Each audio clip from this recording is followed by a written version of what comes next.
The views expressed and the opinions given by the individual host and their guests do not necessarily reflect those of Para X, its affiliates, or its sponsors.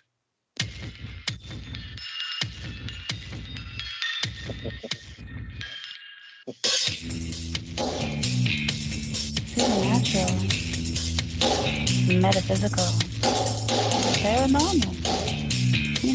All those things you've been wondering about? Are you ready to go deeper into the realms of the unknown? I hope you've got your walking shoes on, because life is an adventure, and this is the journey. Come on, let's go.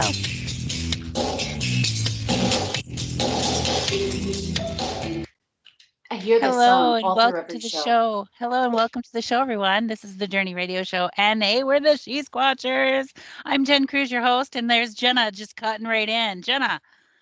I do it, and I do it well. And we've got Tammy Dreichel. Hey, everybody! Jenna. You know, Oh, she's just rocking out tonight. Anyway, I so am. I was well, in the pool all day with sun. that Oh, wasn't look at fair me. I know. because I I see was your eyes. working. I was working. Sorry about your luck. I could have gone to the beach today, but I got so hot at work. I was like, okay, it's like 91, and I can't even drive to the beach, get my stuff, walk to the beach to get to the water. It's going to be too hot. I got to go home in my air conditioning.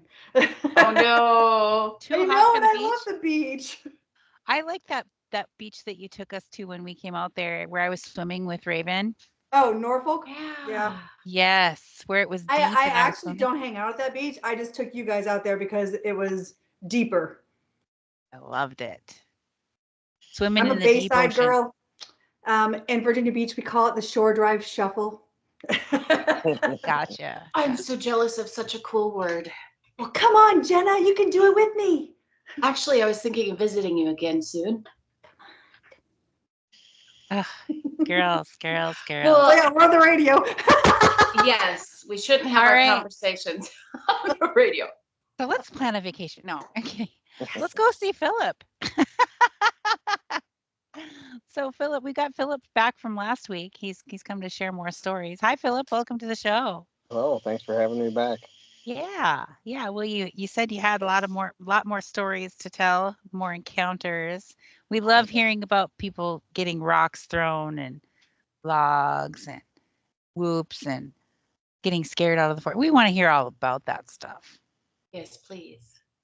Did I explain last week when the rock almost hit a friend of mine in the head? Yes, I'm pretty sure you did. Okay. I just trying to remember what I spoke about because I ended up meeting somebody yesterday who literally looked me up. We must have a similar friend, but he noticed I have cryptozoology on my Facebook, and I ended up meeting him at Hardee's, and we ended up talking for almost 3.5 hours. Wow. Yeah, it was pretty interesting. I mean, the guy doesn't have any activity out in the woods, but he really, really knows from watching YouTube or shows, and it's interesting the things he does know. But his biggest issue is something happened when he was a kid, and he's scared to death. Because I told him, I said, here the activity is insane, and it's not a matter of if, it's a matter of when you actually see one. And I told him, I said, and it's not just at night, it's any time of the day. I've seen them at 7 in the morning, at 3 in the afternoon, 9 o'clock at night, 2 in the morning. It just depends on where you're at and if they're there. But I told him I'd take him out, and he flat out said, I'm scared.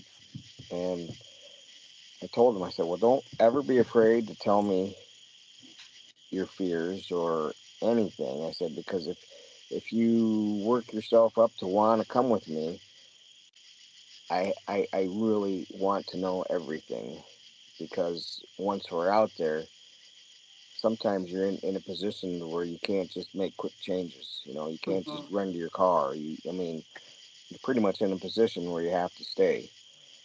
And I was telling them where, like one time,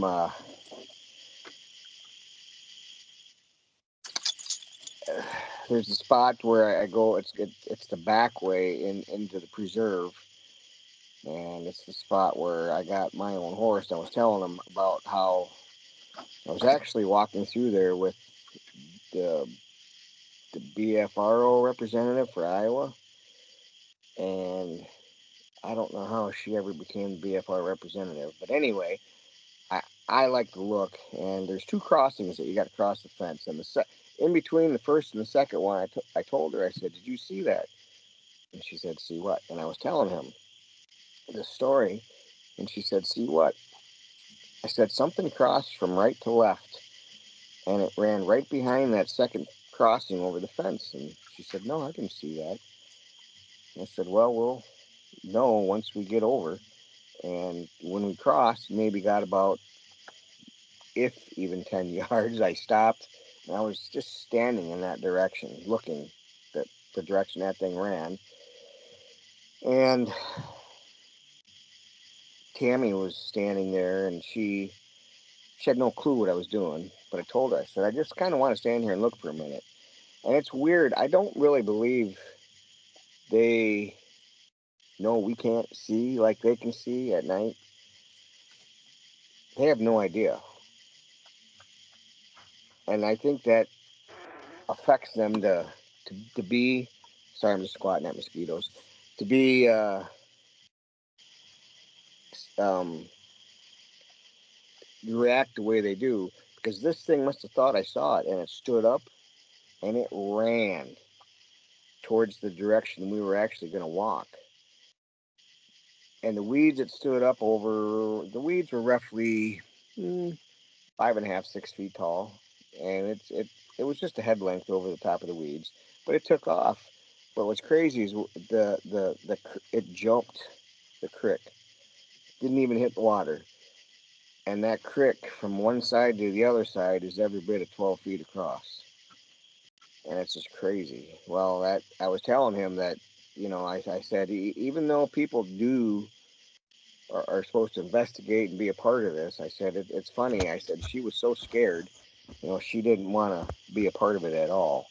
Wait, the Bigfoot Research Yes. Organization girl was scared? Oh man, she's scared of her own shadow. When we'd Yeah, I don't hear think that either. when we'd Don't hear mention any coyote, names, but wow, when we'd hear coyotes, she would hyperventilate and just flip out. that's so crazy. I love Right. coyotes. Me too. I love hearing that. We all have our own fear thresholds. We do. They're just, We do. some people are different.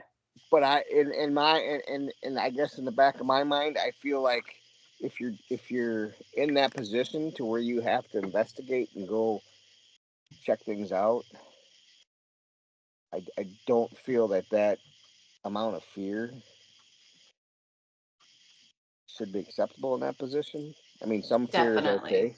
okay. Fear is Yeah. okay. I mean, fear keeps you in position, keeps you safe. But to have that amount of fear I think that's a little overboard. I don't understand. Everybody's scared of something, but I don't Yeah. understand how you can take on a role as a researcher looking for cryptids if you're Right. terrified of what you find. Right. A lot of people do their research online. That's what they consider researcher, Right. and Well, then yeah, there's people that's not boots on the ground, though. I mean, Right. if they have to go investigate that type of interaction. yeah. Right. Right. And the things that I've seen here, it's funny how she would always come to me and ask me questions, and then she'd make her report for the BFRO, and I'm thinking that's just crazy because that's all coming out of my mouth. That's not even what she actually did. I'm sorry. Just mute, Jenna. It's fine. But did I talk about when I was in Middle Wisconsin at all? I Can don't you know. talk about? So a few years ago, I do have some friends. It's crazy. I do have friends that are in the BFRO, even though I really don't participate in the BFRO. Um, but they just happen to be literally dead center in Wisconsin, and they asked me to join, so I joined. I took my dog and I joined, and it's funny that first night, um, the place we were at, the first place, they kind of got mad at me because I pulled out my flashlight a couple times, and Why? I asked, well, what's wrong with the flashlight? Well, you got to have a red light. Well, and I said, well, whose rules are these? And I mean, Well, I guess it's a big thing on their behalf. But I when said, I saw Bigfoot face to face, I was using a regular flashlight, not a red flashlight, and I still amen. saw his How eyes. are you So, gonna see it? Literally see it if you don't have a light. But Right. anyway, And we were sitting at a picnic table, my friends and I, with my dog, while the others walked away because they were kind of upset that I pulled the flashlight out. And we had heard things. I had heard different things. We actually heard elk in the distance and heard a wolf in the distance. And those other four guys, when they came back, they were excited that they actually saw eye shine. And I said, what was the distance? They said, oh, about 15 yards. I said, well, that's really close. yeah. Did you see it? Well, we saw the eye shine. Did you see it? They didn't pull out flashlights. I said, you don't carry flashlights? Well, no, we only carry the red lights. I said, well, then how do you know what you're looking at? I said, I understand red eyes are really not the norm for animals, but without being able to see what you're looking at, how can you specifically say what you are looking at? And there again, they got kind of mad. But then they brought up the elk. Nobody knew what the elk was. Nobody had ever heard an elk. And I said, well, I asked them, I said, well, can I give you my input? And they said, sure. I said, you didn't hear anything crazy. I said, it was just two elk in the distance. And all of a sudden, they're like, oh, yeah, that did sound like elk. Well, anyway, so we end up leaving that spot because the one guy said, there's another spot we have to go to. And where we went, literally within maybe um, 15, 20 yards from where we had to park, I had a chunk of wood thrown at the rim of my truck. Ooh. That's the second time that's happened. It's happened here, and now it's happened there. What And part of Wisconsin was that? I can't remember the name, but we were literally dead center in the middle of Wisconsin, if Okay. that gives you any idea. And where we were at, so where we were parking, when you get out, where you walk, there's a real narrow road, and on the one side, they grow cranberries. It's all water, and the cranberries are growing in there. And on the other side, it's kind of a swamp. Not really water, just swampy. And I'd say maybe a quarter of a mile walk to the other side. And when we set up our chairs, Sadie right away keyed into something literally in the same direction we were walking, and she was upset. And they said maybe she saw a coon or something. And I said, well, here's the deal. I've trained Sadie to track, so she knows what she's looking for. She knows what these things are. I said, but in my yard, when there's possum, coon, deer, squirrel, rabbits, she don't bark. She just chases them. She thinks it's playtime. I said, when she's going after something, like literally wanting to yank my arm off, that's telling me something. There's something there. And all of a sudden, she jerks to my right again the same way. And they said, well, what do you think? I said, we already had something throw something at the rim of my truck on the other side. I said, I'm telling you, they're here. Well, how do you know? I said, just from my experience, I know. And then, so we sat, and I was still facing the same direction as we walked. And I set my chair down because I believe there was 8 or 9 of us total. So we all sat in different locations to look different ways. And I stayed straight. And the lady in front of me, she was facing to my left, which would have been facing towards the cranberry section.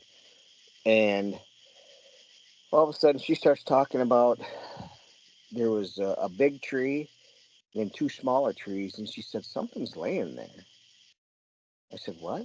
She said, something's laying there. I said, like dog, rabbit, cat, bear, and she said, I said, I said, can't be a wolf or a coyote because they're not going to stick around. And she said, no. She says, it looks kind of human. And I said, well, what's the size? I mean, is it 10 feet tall or 5 feet tall? And she said, it actually looks like it's normal human size, maybe 6.5 feet tall. And she said, maybe there's somebody sitting over there. And I said, where we're at, this isn't just some place to come hang out. And I said, there's no flashlight over there, no nothing. So we'll have to keep an eye on it. Well, all of a sudden, Sadie freaked out again.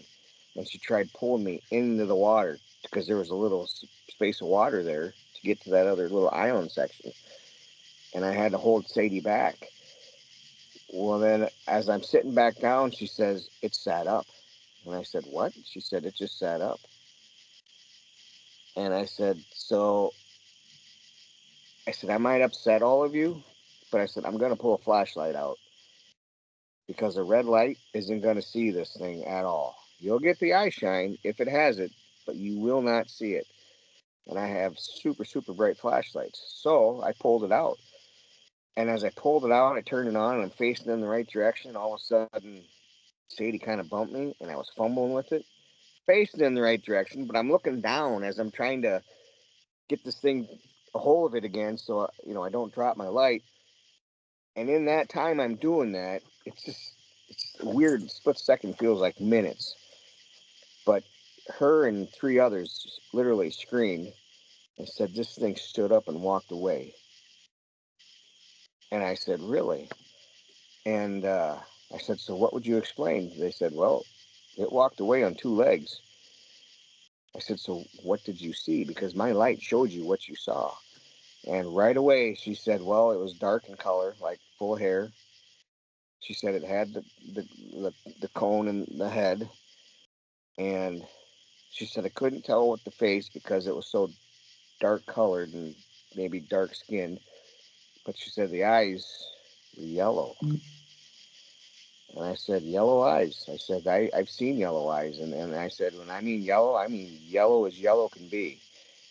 And she said, yeah, they were extremely yellow. She said it stood up and walked the direction that I originally was facing. But in that split second of time, it had already moved that fast where I didn't get a chance to see it.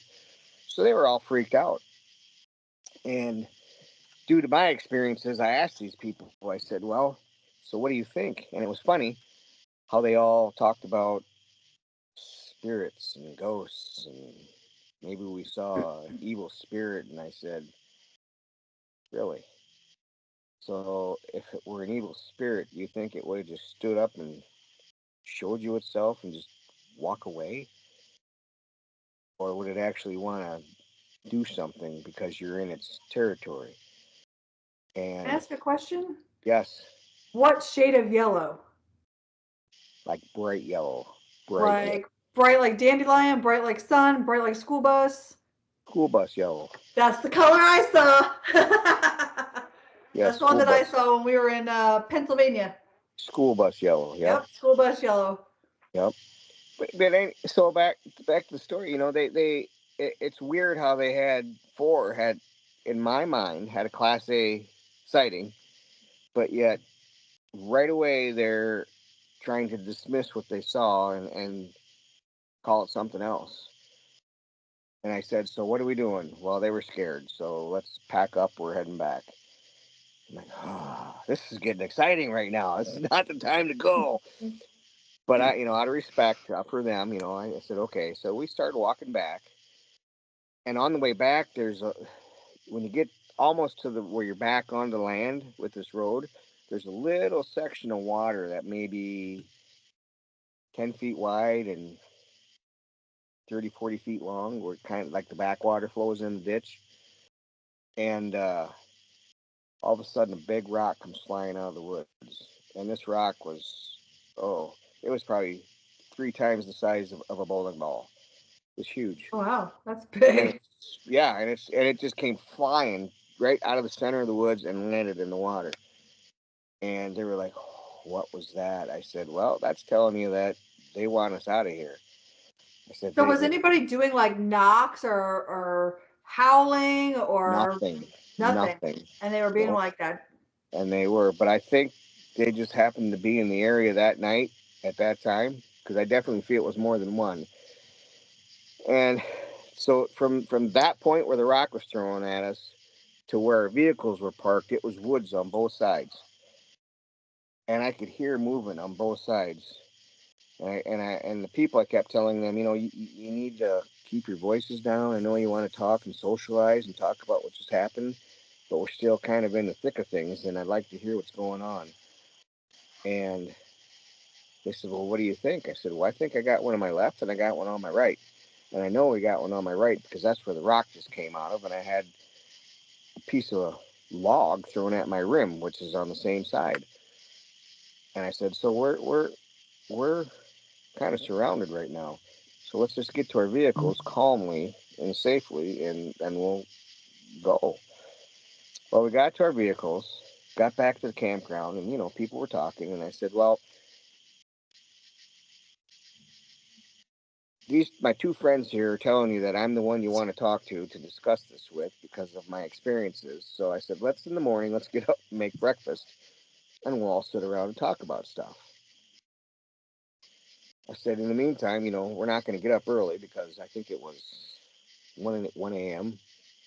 I said, maybe we'll sleep in a little bit. Well, I got up at 8 and I climbed down to my tent to get stuff ready to make breakfast for everybody. They were all gone. Everybody else left you? Packed up and gone. They just left What? you? Well, I think they didn't want to actually kind of deal with the reality of what happened.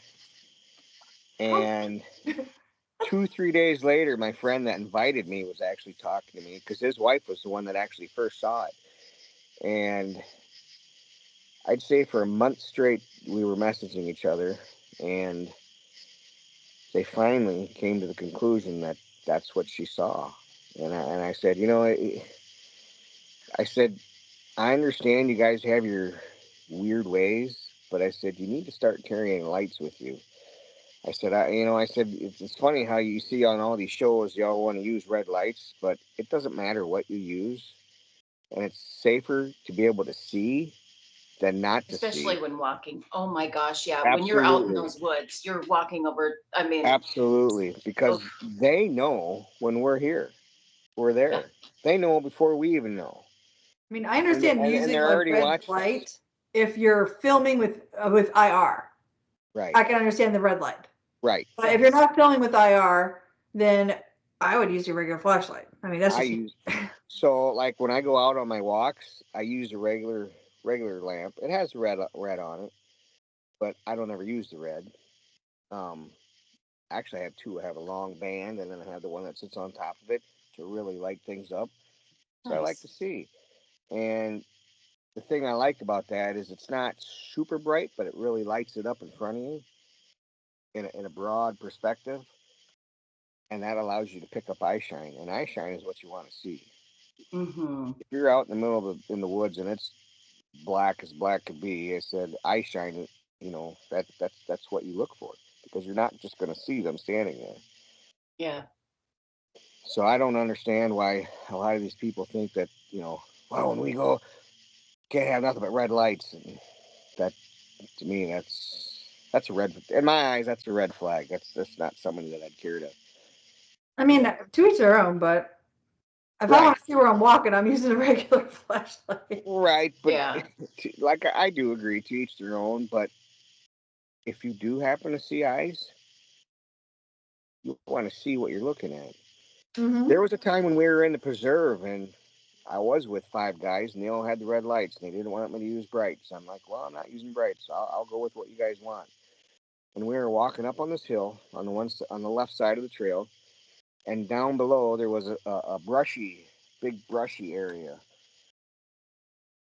And right away we picked up eyes with the red lights, and they were like, "Whoa, I think we got something down there." And I said, well, there is definitely something there because there's eye shine down there. I said, but unfortunately, with these red lights, you have no idea what you're looking at. Not even for eye shine, you have no idea. And and I said, I don't mean to upset you guys, but I'm going to pull out my flashlight and take a look. I'm glad I pulled my flashlight because here there was 3 deer sitting in there. Oh, and here they thought they could have had some eye shine. Right, and I told them in this particular area, if there's deer down in there, then chances are they're probably not here. Because I've already had it to where when I first park on the back way, usually where the barn is and the horses are, I've already pulled in and had deer or horses up right next to the barn and the hill up behind the barn, literally right behind the barn. 20 deer standing right there in a circle. And when I was with my one friend, with Lou, I said, Lou, that's kind of unusual right there. I think we're going to have some action tonight. And sure enough, we did. You know, you just, Nice. it's, I guess with the things I've done throughout my life, just the things that I know what to look for and experience, I just see things differently than other people. I don't know. I don't ever claim to be a pro. I just know what I've dealt with my entire life, and I think it's all helped me. So, When you've seen things, it changes your life. It really well, does. And you cannot look at absolutely. the life, the world the same way. You just can't. You No, know what's no. happened. Yep. Right. And like my friend Steve, he really wants to see one, and it's funny when he hears stories like when I told him the story with my son that happened at Catisse Hollow. 2 nights later, we were out here at my campfire, and my son was there, and I knew it was coming, and he asked my son about that when what we saw at Catisse, and later that night when after my son left, he goes, he goes, I don't ever call you a liar, but he goes, it's so fun when I get to hear other people's side of the story that you're telling, and it all goes together. It's all the same. And he goes, that just blows my mind. And he goes, and he's had that with me for everything, but he's never seen one. And I always told him, I said, don't be too excited to see one, um, because there's a lot of people that have never seen one, but have had a lot of experiences. But the minute you see one, that'll change your life forever, forever. Absolutely. And it's not just it could either and it's 50-50. I tell them it's either you're going to want to stay home for the rest of your life, or you're going to want to go out and look for it. Yep. And Go that's out. really how it is. Yeah. Well, and you've got to understand, it's like I was talking about earlier. This online researching is great for people who want to read about it. But then there's Right. people like us who actually want to live it. And we're not going Absolutely. out there camping and having a party. Well, of course we are, but it's not like that. But We no, are the but party. yes, we are. No, but really, I mean, it's an amazing adventure, but you have to have big cojones. Cojones, yeah. Right. Yes. Can Right. I say that? Yeah, you just You did. did. Okay. Yeah, I did. We'll find out later from the radio station. And you know that nobody knows how they're going to react in a situation until it happens to them. And Absolutely. some Yes. people are like, "Oh my gosh," like us. "Oh my Right. gosh, I get let's get Right. the footage," and then there's other people, Run. "Oh no, no, I can't do Yeah. this," and they run away. Right. And that's just it. You have to decide who you are and who you want to be. Yeah. So And maybe how much you want to know. 6 or 7 years ago, my friend Carl brought up his friend from Kokota, and this guy is a retired Marine, and apparently had a sighting when he was a kid, and wanted to start doing it with us. So I took him to Heritage Trail, and my friend Carl and his other person that he brought went to the other side, and this guy and I went opposite, and we were going to meet in the middle, and we'll get back to it. So we're going to take our commercial break right now. We'll be right back. Remember where you were at. I remember. Okay. I'm hearing the song. But Oh, sing. I know you brought, and then you do 2 songs that I really like right before we hit the air. We're on commercial break. Sing away. You Sing can away, sing it when Jenna. we're Sing. done recording. Quick. Sing. Sing, Jenna. Sing. Quick. I don't know what to sing. Now you put me under pressure. On the Under spot. pressure. That's a song too. On this spot. Under pressure. I love that song. How about Thank I Don't Want to you. Be Bigfoot's Love Slave? How about that? That is so popular. I can't. Last I don't want night to do the brought, singer injustice. it's just not to cut you. Last night I brought Sadie out on the deck here. Yeah. Must have been about 12:30 a.m. And 'cause when I can't sleep, I just get up and walk around. She's facing towards the back right now behind me, and she's looking in this direction again. But last night, it's weird. So she had like the low growl, like the dogs do. Mm-hmm. All of a sudden, she stood up and her tail started wagging. And that's when she does that, that's normally like a human thing. But there's no humans back there. So I'm wondering if it was maybe juveniles that were back there last night. Because she reacts differently to juveniles than to the big ones. We had the big one visit a few times out here when I was out there at my campground with Steve, and Sadie wants nothing to do with it. She either wants in the vehicle or wants in the tent, and that's it. And she'll climb in my sleeping bag and sleep at my feet. She wants that. But when it's the juveniles, it's weird. I don't know if it's because of their size, they're smaller or what, but she reacts to that differently. And I'm wondering if they were there last night. I didn't have a flashlight, so I didn't get to look. Right. They were all red and green and blue. Right. Welcome back to the show, everyone. Hey, this is the Journey Radio Show, and we're the She Squatchers. Won't you check us out online at shesquatchers.com? You can see what's going on with us there. But you know what? All the most up-to-date goings on with us is going to be on Facebook. So you can find us on Facebook at She Squatchers. Tongue twister. She Squatchers Official. She Squatchers Official on Facebook and Instagram, and also on YouTube. Please come like our channel and leave us a comment under our videos to let us know you're there. We love that. And subscribe. So we're back to the show. We've got Phillip Neal with us tonight from Eastern Iowa. And you were saying? So the particular individual I was with this night was a retired Marine. And we actually went the wrong way when we walked. I don't know why he started the direction he was going, because we were supposed to go the opposite direction. But we made it to this little town where there's like a little pavilion you can sit at. You cross a little bridge, and there's actually a bar right behind you. But if you look back the direction we came, it's all dark and woods, and just to him, creepy. I just heard a knock. But anyway, and we're talking, and I told him, I said, well, we need to turn around and go meet Carl and this other guy, because I said, I don't know why you came this way, but we went the wrong way. I said, we're not too far out of our way. It's just a little more walking. All of a sudden, there's a rock thrown in the water underneath the bridge that we were sitting next to. And I would say the way it sounded was about the size of a bowling ball. Pretty good kerplunk, not just some little pebble.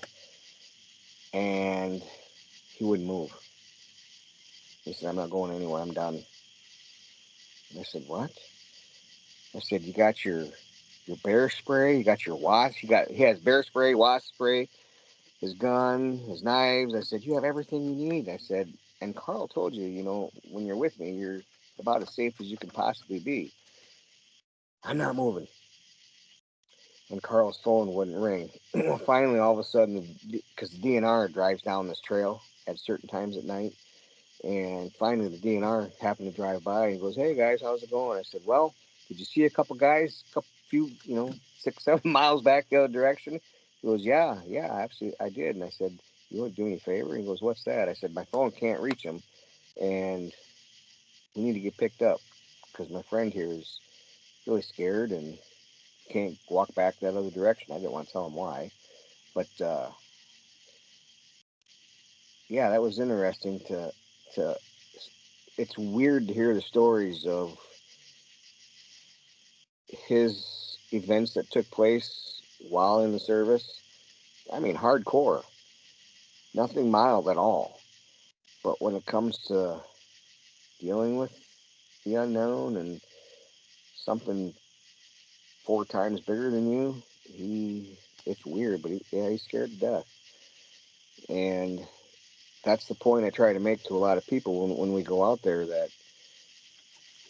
sometimes it doesn't matter if you see one or not. It depends on what happens, and it'll change your life. I have a question from the chat. Yes. Ceiling Cat asks, in eastern Iowa, have you been up to the Yellow River Forest up north, and how habitable is it for Bigfoot? Extremely habitable. Extremely. And actually, I was hiking up there the one year. This was years and years and years ago. And it was dusk. And I was looking for a burial mound that I couldn't find. And my friend and I that I was with, we gave up, but we sat down. And after we sat down, we had that deep guttural growl that came from behind us. And he was freaked out, obviously. And he said, "What do you think was that?" He goes, "There's a bear here. We got to go." And I'm thinking that's not a bear. Didn't sound anything like a bear. And bear is gonna. I mean, even though a bear growls, it's gonna make itself known to you. So this did not make itself known. It Yeah, the stayed bear in the that we shadow. encountered was like huffing at us Right. in Washington. Yep. And this just did that deep guttural growl, and that was it. So we ended up going back to the vehicle, but that in that area, it's very, and there's caves up there, lots of caves up there. You got your water and cliffs and hills, and it's a very good place for them to hang out and live like it is here. I have a So question. yes. So, on a recent expedition that we were on, I heard we were hearing. We weren't all in the same spot, so I'm not sure how many of us heard it, but I know I heard it, and Chad and Sherry heard it. Jason heard it. It was "Pwah, pwah," like "Pwah." Like, have you heard that? Mm-hmm. You have. Yes, I So, have. what do you think that is?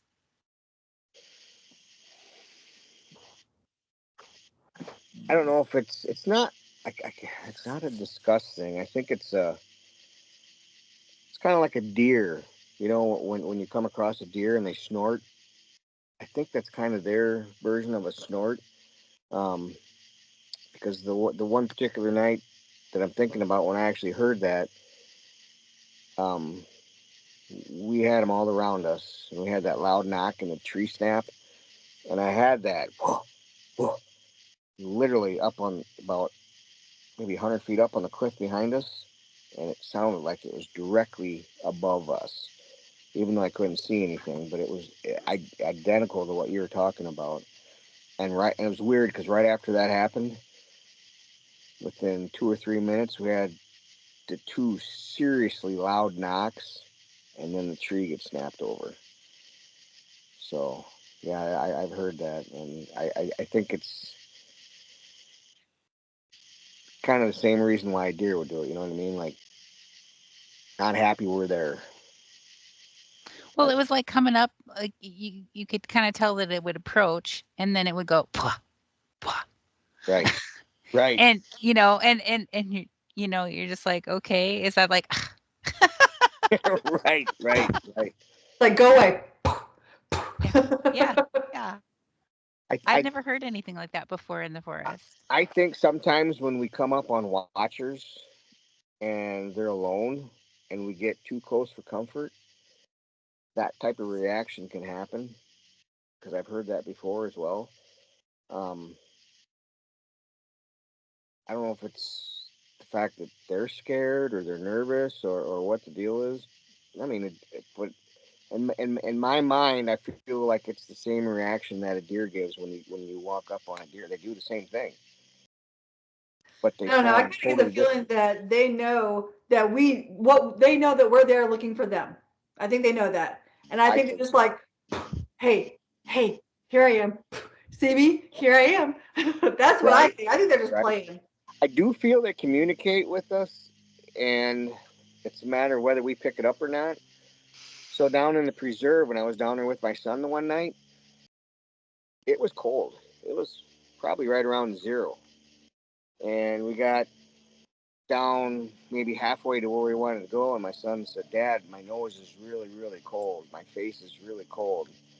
And he forgot to bring his covering, and I said, "Well, then," I said, "we're going to cut our night short because I'd rather have you safe, and I don't want you getting frostbite or anything like that." So as we turned and started walking away, there's 2 of us. All of a sudden, bloop, bloop, 2 rocks in the creek. And he's like, "Did you hear that?" I said, "I did hear that." And I said, "But that's not like an aggressive thing." I said, "It's more like a here I am playful thing." And we stopped and listened, but we didn't hear anything. And then we started walking, maybe got about another, maybe 10 yards, and bloop, bloop, 2 more rocks in the creek. And it literally did that for a quarter of a mile as we walked out along the creek. It just followed us and threw 2 rocks in every now and then. Like I feel that had to have been a young one that just wanted to play. Interesting.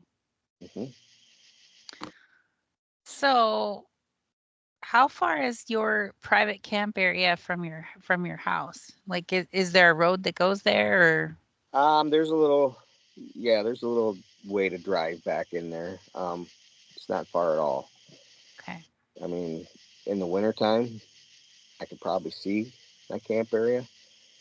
But now that, everything's green and weeds are growing, and you wouldn't know there's anything back there. But it's literally a 10-minute walk right there. But I do have trails where you just drive back there, park, and unload and camp. Nice. Perfect. Yep. So you're all welcome. Be Thank a you. phenomenal place. Yay! Jazz hands. And the one thing I noticed when I'm out there, because I like to cook and grill things, chicken attracts them the most. I've cooked steaks, I've cooked burgers, I've cooked hot dogs, brats, you name it, ribs, chicken draws them I in think like that's because fowl are more easily accessible for them, like very well could be. pheasants Yep, Oh, and yeah. prairie chickens and things like that. So I think that that's probably why they're more responsive to something that they are used to eating. right, right. And I kind of feel the same way.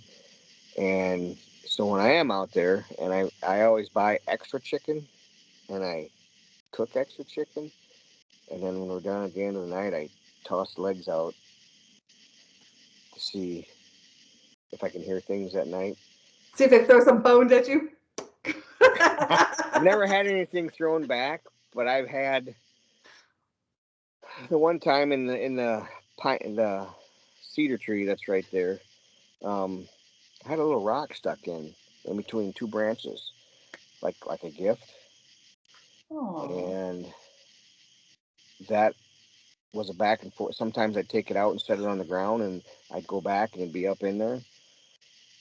Well, I haven't really camped out there much this year because of everything else that's been going on. But I just happened to look not too long ago, and that rock's actually gone. They took it. So I don't know if they're mad Oh. that I'm not hanging out right now or what the deal is. So. Maybe You're they're now just their showing you the besties. rock. Oh, See my cool you rock? Isn't it cool? It's mine, but you can look at Right, it. right. right. Yeah, that rock's gone. So for now, but You should put a rock there. Do you do Paint things a like rock. that? I do. Um, I actually went to the neighbor's field behind me and I grabbed some limestone and I made a stack. And I did the one stack and then I brought one up to make it look like a weird type of V thing, long on one end and short on the other. And when I came back, it was a perfect V. But that doesn't happen all the time, because there's times I've done that and I've gotten nothing. I actually, a couple times I've laid out sticks in certain ways, to make it look kind of fancy or kind of put them together. And one of the times I did that, where I actually kind of put them together as a weave, when they came out, they were intertwined, but they weren't weaved anymore. So, yeah. Have you? Oh, sorry. Go ahead. You're getting me excited with the rocks. I've always been a lover of rocks. And when I was little, we'd go get rocks from the railroad track and then we'd bring them home and we'd paint them. That was our good time. So now you're talking about these rocks, and I thought about painting them, like say an eyeball on one and different things, and maybe put like some rocks out there, see if they come back in certain order. Sure. Kind of a thing. Great idea. Why did I say it on the lawn? Dang it. Online. It was our idea. I've put apples out there. Because a lot of times I'll buy bags of apples for work. Nice. And then if I don't eat them all, I'll just top on the lawnmower and I'll go out and I'll lay them out there. And I know deer eat apples, but I've stuck them in the tree. Gone. Now I put cameras up too, but my cameras have never caught anything, ever. Well, actually, I take that back. Once, Steve, I don't know if you know Steve Moon, but we were taking down our tents at like 6:30, 7 in the morning when the sun was starting to come up, and you can see where Steve's head was. Just walk past the camera, and if you look at that picture and zoom in down farther, you can see a head poking around the tree. And then the next picture, because the sun rises pretty fast, the next picture, the light was just a little different, but that head's gone. I'll have to send that picture to you. It's crazy. Yes, please. So that's the one, but that camera that was facing that direction, I had it in the pine tree, so they couldn't see it. So I'm thinking that might be why I got the picture. Because I try to hide them, a little bit, but you got to have them so they can see. But those things are good at not getting pictures, I can tell you that. So when you have put the flashlight on them and they don't shy away from it, you didn't grab a camera? I didn't. Well, I know how quickly it happens. 3 of the times I literally had a camera, actually my phone in my back pocket. But it's weird. I get so mesmerized at looking at this thing. I want to see it. I want to study this thing.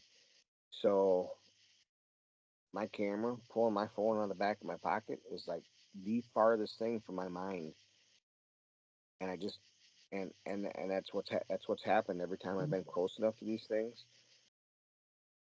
And I look and look and look and study.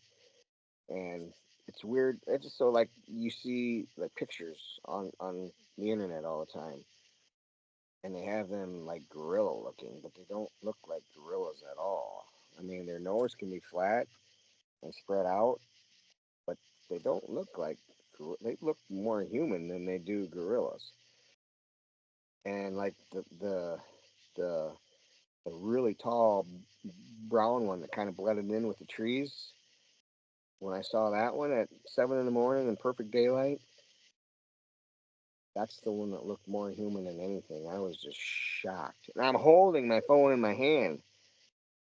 And all I had to do was press the camera button, and I couldn't do it. I mean, I was so watching it walk. And it's weird because it didn't turn its head. Its whole body was turned as it was walking forward to see me. And we were locked, eye to eye, as it walked across the field. And I watched its arms sway. I watched its legs. I mean, I couldn't see from the waist down, but I could literally see where its arms, as it walked, its arms moving. And it's just, to me, it's like I want to study it so hard, the camera just doesn't come into play. When I saw the one that I saw, I was the first one walking in front of everybody, and I had a regular flashlight, and I saw the eye shine, and I stood there, and we stared at each other, and then it just like turned and went away, and I didn't even think to be like, wait, don't go. Right. Come back for a picture. Now, I've wore headpieces. I have headgear with cameras on them. But those particular nights are usually really quiet. I don't know why. I don't know if they know or can tell. Probably.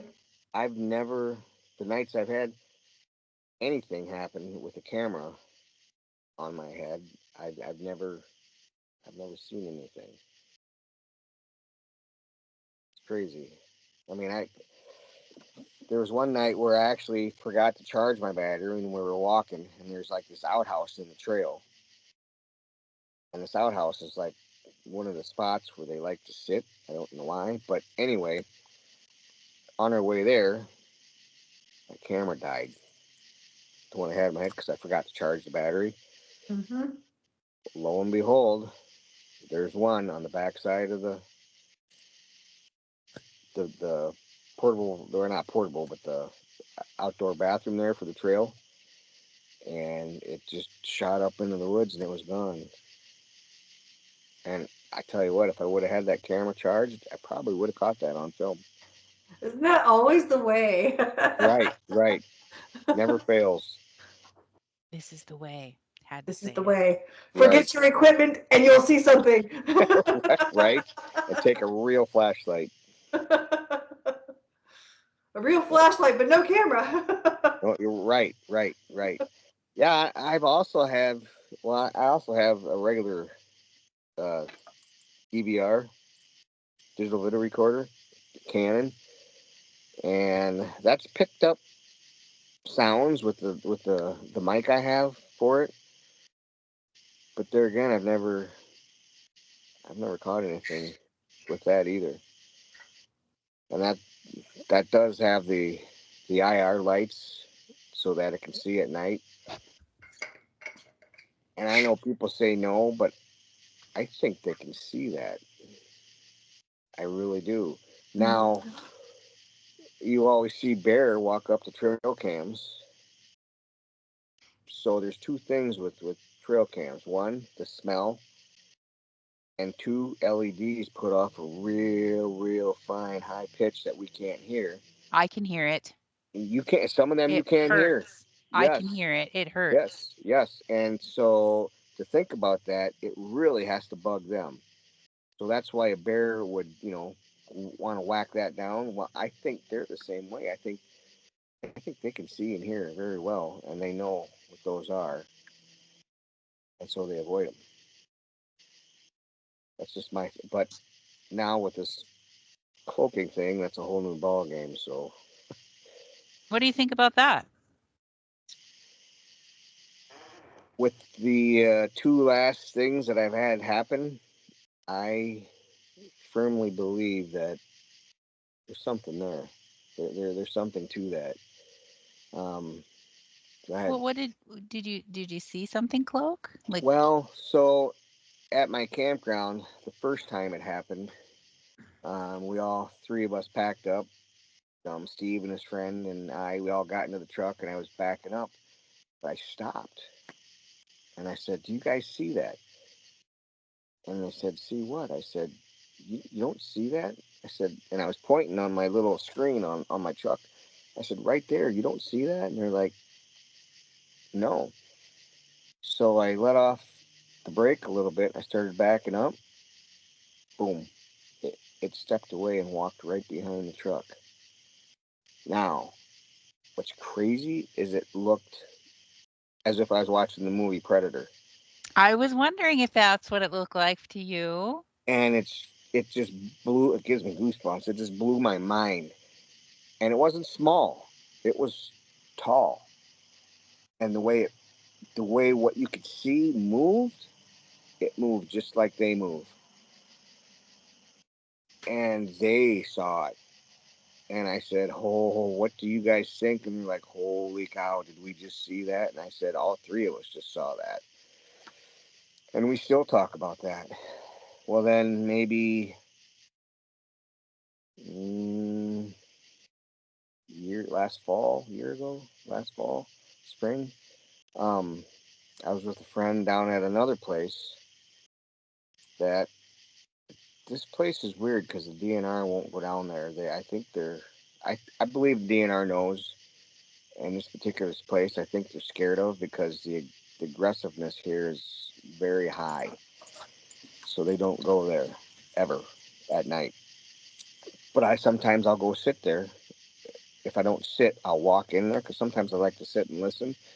Well, my friend, we were sitting there listening. We had the windows down. All of a sudden, she could hear something on her side out the passenger window. And I said, I heard that too. And all of a sudden I saw, I was seeing things in front of me. So right there, that was telling me there has to be more than one here. Well, she put her window up right away because she could hear breathing and it was freaking her out. And it wasn't like normal. It was like the heavy, like what she was talking about with ES, with the heavy breathing. So the window went up, and right after her window went up, it's like it stepped over the guardrail and walked right in front of the truck. Same thing, just blew my mind. It looked like something right out of the movie Predator. And she actually saw that. She's like, oh, what was that? And I said, I'm starting to think that was a cloaked Bigfoot. I said, what else could it be? I said, and the thing is, if I believe there are portals here on our world. Absolutely. So perhaps it may be in a different portal walking in front of us or something. I don't know. But I have a friend who's a medium and says with spirits, they're always around us, but we don't see them because it's like they're 6 steps behind us, but they're here. So knowing that, I feel maybe if these things are in a different portal dimension, yes, that we can kind of see, but we can't see. I agree with that theory. And it just it got to a certain. It walked all the way across the parking lot there and stepped over the other guardrail. And once it got into the woods, it was gone. And I'm thinking, what did we just see? But there again, it wasn't small. It wasn't like some human-sized thing. What we saw was huge. It was every bit 8 feet tall, massive. But all you can see is just like a clear jello thing, moving in front of you. So that really has me thinking a lot more than I've ever thought about before. More questions, huh? Right. I have to say, in the very beginning of this, when I first joined the She Squatchers, I was straight, this is a flesh and blood, and all of a sudden I'm seeing different things, and I have changed my whole view, everything. I really have. I was so flesh and blood. I was like, nah, I'm a flesh and blood. I don't do that anymore. That was how we grow. I just wanted to say, here's a nice flesh and blood foot right up your butt, Jenna. So the one thing I have never experienced, though, is you talk about people when they see a spacecraft and all of a sudden there's a Bigfoot there. I've never, ever, ever experienced an alien thing and Bigfoot together. I have, though, on trails in 2 different locations here, experienced orbs and Bigfoot together. Yes. We need to talk about that another time because we're at the end of the show. But thank you for coming on. Thank you. You're leaving welcome. us with a cliffhanger right there. Absolutely. That means you have to come back again. Yeah. Definitely. All right. Good night, everyone. We'll see you next week. Good night. Good night. Good night.